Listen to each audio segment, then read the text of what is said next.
It's 280 milliwatts to be exact, 280. Microwaves are our highest radio bands. This final frontier offers amateur radio operators unique challenges with big rewards. We take you to point a different direction or... VK3AB, how copy? Microwave offers access to relatively large segments of the radio spectrum. If you live in an elevated area with panoramic views, you're in a lucky minority who can work the microwave bands from home. If not, going portable is for you. VK3 ALB, VK3 Alpha, Bravo, VK3 Alpha, Bravo. This is a recruitment video. We need your voice on the higher bands to help secure their ongoing availability around the world. This video will point you in the right direction for equipment and resources, and hopefully spur you on to get active in microwave. That's really good. Sounds like it's going to be a good location. In August 2020, US amateurs lost access to the 9cm band. The ARRL said, despite vigorous opposition from ARRL and others, the FCC has ordered the sunsetting of the 3.3 to 3.5 GHz allocation. Currently, there has been a temporary FCC reprieve. In Australia, amateurs lost the 9cm band above 3.4 GHz some time ago. It's now time to slow, if not stop this trend by getting on the bands. Yeah, but you're coming through exceptionally well. Our antenna's definitely a big improvement, 10 dB, which with a single strong, it doesn't sound like that much. Anybody else out there? CQ, VK3 ALB? Catch you down the track a bit there, 3FS, 3KRD, clear and going forward ditto. Cheers.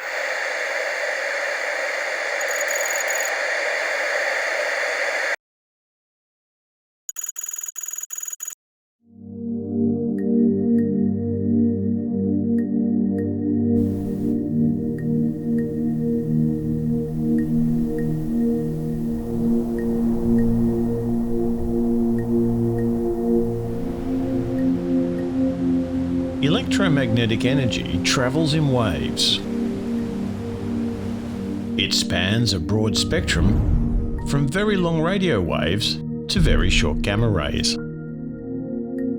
The human eye can only detect a small portion of this spectrum, called visible light.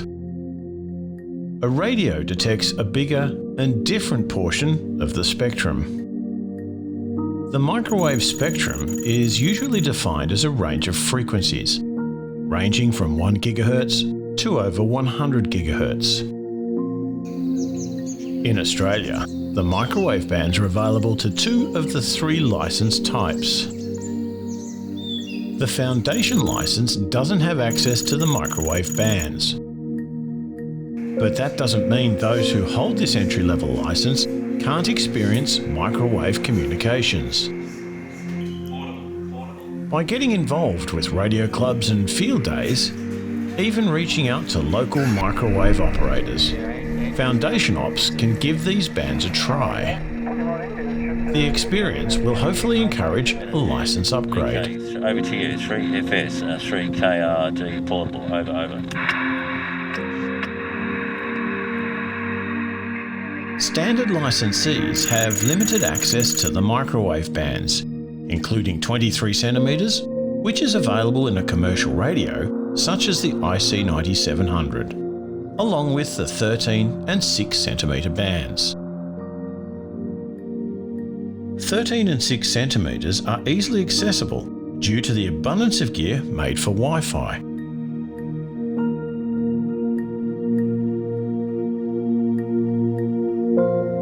The advanced licensee has access to all microwave bands.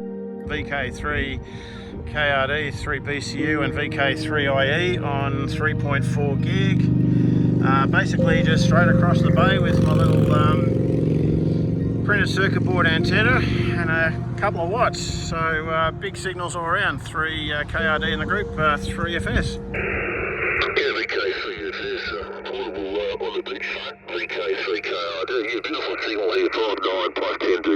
Yeah, thanks, Rob. Doesn't really matter where I point for you. I think my beam width's about 90 degrees. So Microwave, as far as the amateur radio community goes, starts at 1.2 gigahertz or 23 centimetres. Although technically speaking this isn't really microwave, it is the limit of the commercial black box or radio you can buy from the toy shop. Yes, give me a bit of a overall, swing the beam around. Some operators stop here and don't go above this band for many reasons, but mainly because it's equipment related. The now ubiquitous ICOM IC9700 has been in circulation since 2019. If you can, why not get your station active on 1296.1? Or if your passion's FM, move your local chat to 1294 MHz. Thanks for the contact, Andrew, and yeah, I'll be around. There's a few guys in Ballarat with 10 gigs. Chris ACG is also here with 10 gigs, and Bernard 3AV, he's got everything up to 3.4. He's working from home in King Lake, so that gives you an idea of what's going on this morning.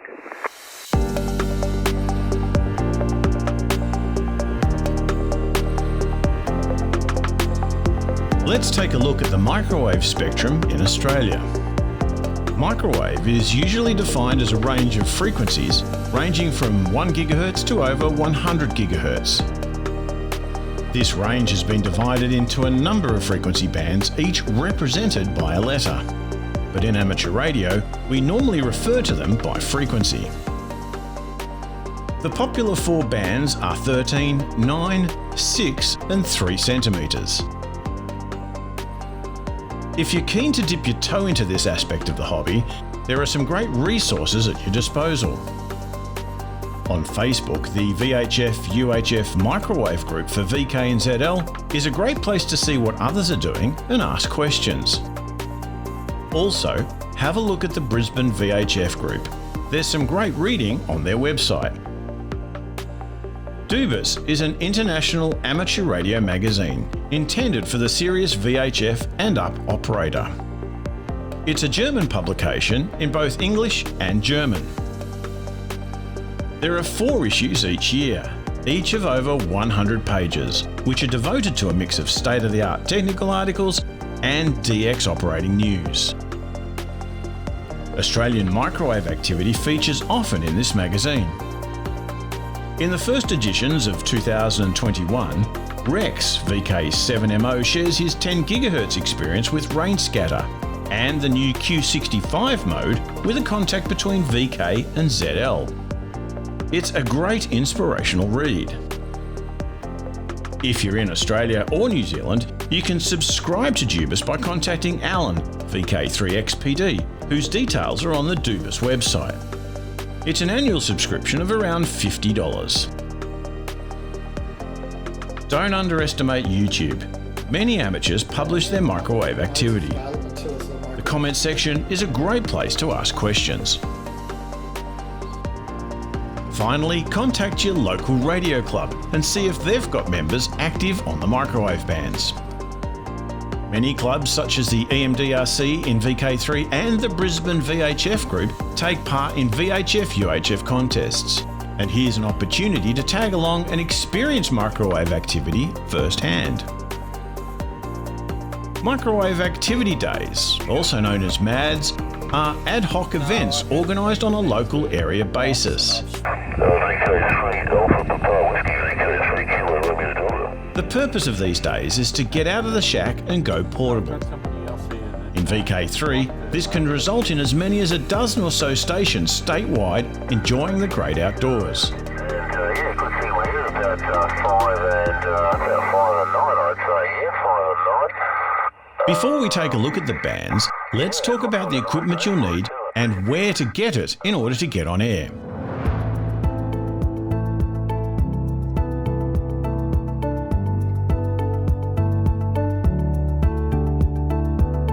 You can certainly build everything yourself, or you can buy equipment to fit the bill. There's no turnkey solutions at frequencies above 23 centimetres. Yes, it's true you'll have to build things, and yes, it can be more plumbing than cabling. But the reality is, it's part of the spectrum that has its own unique rewards. Like everything in this fabulous hobby, microwave is a big rabbit hole. There are many distractions as well as many challenges. Just a cut over 9, just seeing the little red of the over 9, so quite a good signal there, Andrew, and I'll leave a break for Robert because he should be... Generally speaking, there are 3 parts to a microwave station: an IF radio, a transverter, and an antenna. Sequences such as the Minikit's EME166 kit can be used to control components like antenna relays, power amplifiers, or receive preamps. Understand the Armstrong rotator, I got one of them too. A good IF radio is a QRP radio that supports 2 meters and 70 centimeters. Not a lot of signal strength, but doesn't matter, gets the job done still. 2 of the most popular IF radios are the Yaesu FT818 and the IC705. Priorities getting ready for the RD contest next weekend. So, QRP radios don't have ALC spikes that some high-power radios tend to have. ALC overshoot or power overshoot is caused by the basic flawed design of ALC circuits and RF power control systems. This RF power spike in the first few milliseconds can destroy a transverter, as transverters tend not to like RF inputs greater than a few watts. The FT818 is a great workhorse and is half the price of the IC705. But if the budget can stretch, the 705 has a waterfall which makes hunting down wayward signals much easier.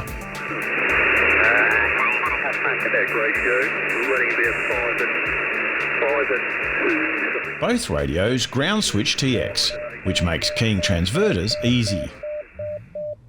The IC705 can even delay the RF out after transmit by up to 30 milliseconds. There you go, success. 10 gigs. That's Andrew 3FS on 10368.1. It's about 80 kilometres.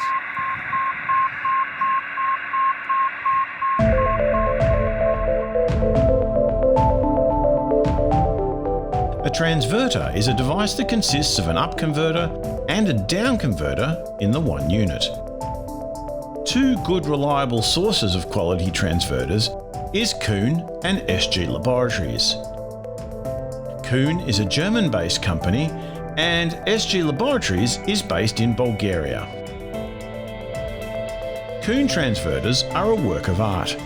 Exceptionally well built and designed, they're robust and easily configured, but they do have a hefty price tag. From experience, you can't go past the SG Lab transverters. They're everywhere here in VK. They also come with a printed circuit board antenna, which performs pretty well considering. The main type of antennas used for microwave are parabolic dish antennas, grid packs and panels. Recently, Neil, VK3BCU and I put an SG Laboratory 3.4 gig PCB antenna to the test over a path of 77 kilometres, which was pretty much clear line of sight and 2/3 of the path was over water. Robert, VK3KRD and Neil were portable on a dirt road adjacent to Mount Koroit, which is northwest of Melbourne at an elevation of 200 metres. In this test, Neil was pointing away from me, so the starting signal was through his body. He then rotated 180 degrees to face me while transmitting. Now you are pointing away from me around about 80 kilometres away across the bay. You're pointing away from me and just go again, Neil. I'll see how strong you are. No preamps or anything. FS VK3BCU off the back of the beam. If you can call it a beam, a little printed circuit board antenna, VK3FS, VK3BCU. Yeah, no strength, Neil, but Q5 audio. So just hit the transmit button and swivel around 180 degrees.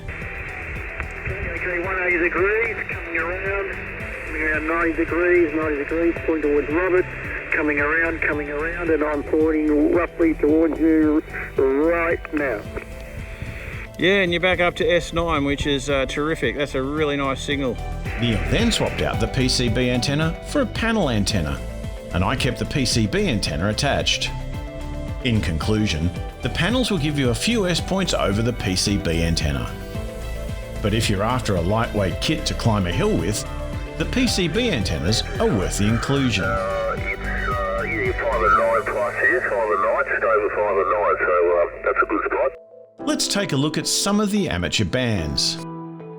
The 23cm band is the limit of today's readily available commercially made transceivers. I heard it was on the card, so it's official, is it? Transverters are a good and cheap alternative. SG Laboratory make a 23cm transverter and PA, which delivers 25 watts. It also comes with a PCB antenna, not that you want to run one of these at more than a few watts. Yagis, biquads and grid packs are popular.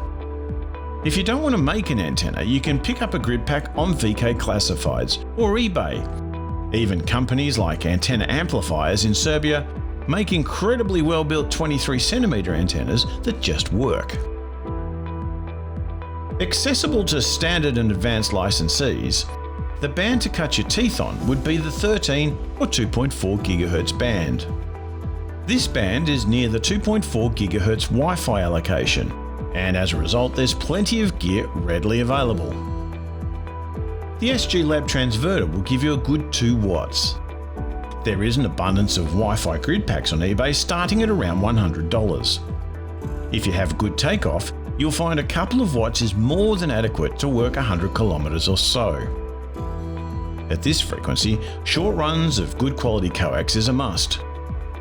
CommScope CNT240, available from mini kits, or LL400 from Strictly Ham, is a minimum. If you're in a densely populated area, you may have to compete with Wi-Fi noise. Next is the 9cm band or 3.4 GHz band. Just above this allocation on the spectrum is the new 5G mobile phone allocation. This band has similar characteristics to 13cm without the Wi-Fi noise. Yeah, conditions have returned to normal, so I've heard you were testing with Rob.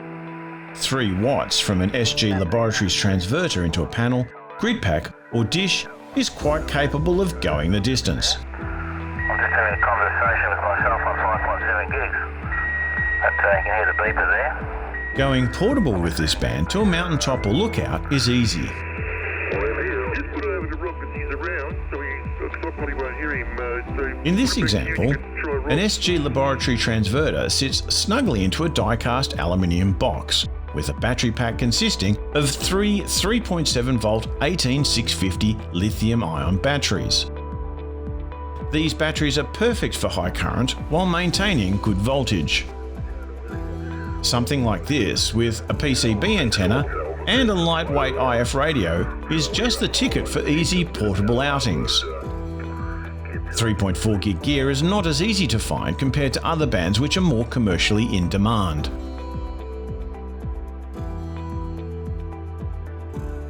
.7 GHz is another band open to both standard and advanced operators. As it's near 5 GHz Wi-Fi, there are plenty of small parabolic antennas available. You may even find panels for this band. This frequency is getting a bit beyond the realms of the grid pack as they become a little too porous. The Kuhn transverters are probably your best bet for this band.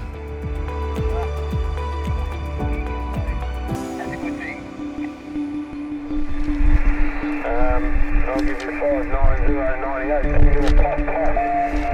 Can't get any stronger, and I didn't even know whether I was pointed at the city buildings or not. I just took a rough step in the dark out there. Something happened. I think it's with the 28 volts. Just give me another try, see if I can get another transmit. 10 GHz is a band full of surprises, and transverters are the easiest way to get on the band. There are very few manufacturers of these devices. An alternative is to build your own if you don't want to buy. Kuhn transverters are robust and very well made. 250 milliwatts at 10 GHz is more than enough to get you going.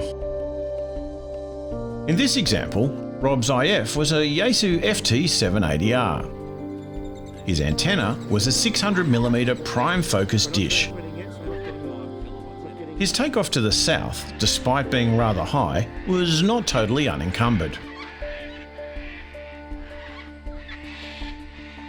At Mount Martha, my station's IF radio was an Icon IC705, and my antenna was a 750mm offset dish. At the focal point was one of Paul W1GHZ's dual band 10 and 24 GHz feed horns. My path north was clear across the bay to the city. Both Rob and I were using Kuhn 10 GHz transverters, with an output power on average of 250 milliwatts. With the beeper transmitting from Mount Martha, it was up to Rob to do the fine-tuning.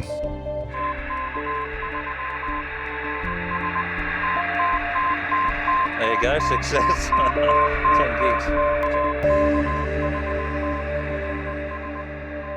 Above 10 GHz lies the start of the mmWave bands. These bands belong to a bunch of hardcore, real microwave enthusiasts. Peter, VK3QI, is currently building a 47 gig station with homemade waveguide and a Kuhn 47 gig transverter. So now it's down to business, and over to you. 13 centimeters is a great entry-level band. If you have an IC705 or an FT818 or a similar QRP radio at your disposal, you're halfway there. Head over to SG Laboratory and find the 13 centimeter transverter. Send an email to Houston, LZ5HP in Bulgaria and get a price on a transverter. To land one of these, it'll set you back about €156 plus shipping. And it comes with a PCB antenna to get you going. Find a friend and get two. Not only will you have someone to experiment with, it'll keep your shipping costs down. Hit up eBay and find a 2.4 GHz grid pack for home or portable use. They'll set you back $100 plus. Use good quality coax, not RG213, and be sure to keep your cable runs short. Mark at Minikits has quality CommScope CNT 400 coax. He'll even put connectors on it for you if you need. That's all you need to get started and get on air. Sure, there's a little bit of configuring like choosing an IF frequency and getting your transmission method sorted, but that's an easy process. It really is a lot of fun. There are plenty of experienced microwave operators who would be more than happy to lend a helping hand. Thank you. So it's time to do your bit and get on air and use these bands that we're so lucky to have access Yeah, to. great to work on 10 gigs there, Andrew, and with such good signals. Back to you, VK3 FS, VK3 KRD, home station, over.